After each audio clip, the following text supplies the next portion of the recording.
1 வருஷத்துக்கும் மேலேயே ஆயிருக்கு ஒரு சில பாடிக்கு அப்படின்னு சொல்லிட்டே இருக்காங்க. இப்ப அப்படியே சொல்லிட்டு கோச் என்ன சொல்றாங்க பாத்தீங்கன்னா லேடி டிரைவர்கிட்ட, சரி போதும் வாங்க நம்ம கிளம்பலாம், ஒரு டயர் தானே பஞ்சர் ஆயிருக்கு, மித்ததெல்லாம் நார்மலா தானே இருக்கு, நம்ம ஸ்லோவா போயிடலாம், டைம் நேரம் ஆயிடுச்சுன்னு சொல்லிட்டு இப்ப கிளம்ப ஆரம்பிக்கிறாங்க. இப்ப இங்க கட் பண்ணிட்டு அந்த சோளக்கொல்லைக்காட்டுல தான் காமிக்கிறாங்க. அந்த சின்ன பையனோட அண்ணா இருக்கான் இல்லையா, இப்ப அவன் என்ன பண்றான்னா வந்து அந்த சோளக்கொல்லைக்காட்டுல ஏதாவது எவிடன்ஸ் வந்து கிடைக்குதா, ஏதாவது அந்த மிருகம் வந்து விட்டுட்டு போயிருக்கா அப்படின்னு சொல்லிட்டு செக் பண்ணிட்டு இருக்கான். செக் பண்ணிட்டே இருக்கும்போது பாத்தீங்கன்னா ஒரு கத்தி கிடைக்குது. இப்ப அதை எடுத்துட்டு வந்து அவங்க அப்பா கிட்ட கொடுக்குறான். இப்ப அவங்க அப்பா அதை பார்த்துட்டே இருக்காரு. பார்த்து என்ன நினைச்சான்னு தெரியல, டென்ஷன் ஆயிட்டு இப்ப தூக்கி போடுவாராம். அவர் மெதுவா தான் தூக்கி போட்டிருப்பாரு. பாத்தீங்களா இவ்வளவு ஸ்பீடா போயிட்டு அந்த லேம்ப்ல போய் வந்து அடிக்குது.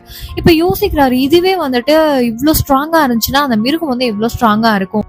சோ அதனால நம்ம என்ன பண்ணணும், ஒரு ஸ்ட்ராங்கான வெப்பனை வந்துட்டு இந்த கத்தியை வச்சே வந்து அதுக்கு ரெடி பண்ணணும் அப்படின்னு சொல்லிட்டு இப்ப அந்த வேலையை தான் வந்து பாத்துட்டு இருக்காரு.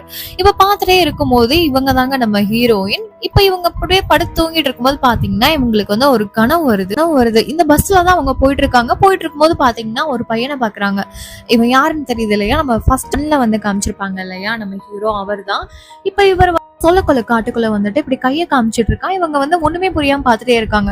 மறுபடியும் அந்த 2வது சின்ன பையன் இறந்து போனா இல்லையா, இப்ப அவனு என்ன பண்றான்னா சோளக்கொல்லை காட்டுக்குள்ளேயே வந்து கையை காமிக்கிறான்.